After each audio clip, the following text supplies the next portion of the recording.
Truth is abstract. It's either true or it's not. Love is the same thing as truth. So it's either love or it's not.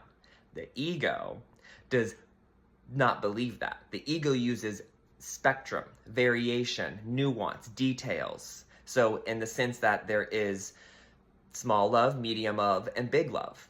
Just like there are small fears, medium fears, and big fears. Guilt, shame, whatever the feeling is, we apply that to the spectrum. And the reason why we do that is because we want to be justified in keeping some of our guilt.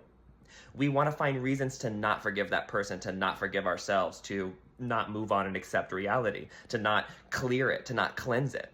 Because the ego separated from love to create its own self. So that's why we use spectrum and variation and details and nuance so the ego can hide in it. The ego wants to create all these details and nuance so it can kind of create knowledge for its own self by way of its own thing. It's either true or it's not, period. It doesn't matter if it's a little true, big true, or a lot true. It's just true. And it doesn't matter if it's a little wrong, big wrong, or medium wrong. It's wrong. It's incorrect.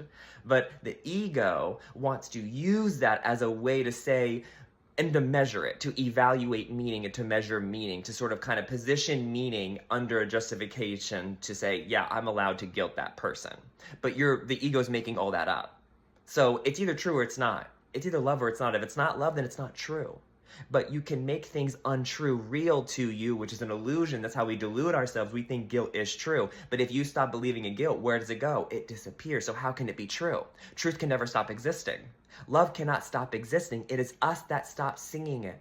It is us that stops connecting to it. It is us that separates from God to have our own individualized conviction that, oh, I'm allowed to be angry here. We made up our allowance to be angry. We made up the justification. We're making up anger. We're making up guilt, shame, and we keep reinforcing it by keep making it real. So if you want to heal, you have to have some kind of rubric and reference point that you can tie yourself like an anchor or a lighthouse symbolically, saying, okay, if it's not love, then I know I'm out of a court of love. So then I must be out of a court of truth. So help me see this differently, higher self. That's where you intercept and become curious with yourself, because you can now reference that within your own self. You don't have to go to someone to have them pointed out, or people are getting so confused and psychotherapeutic nuance and details. You don't have to go all of that. It's too far, it's too deep, it's too complicated. And that's what the ego likes, complication.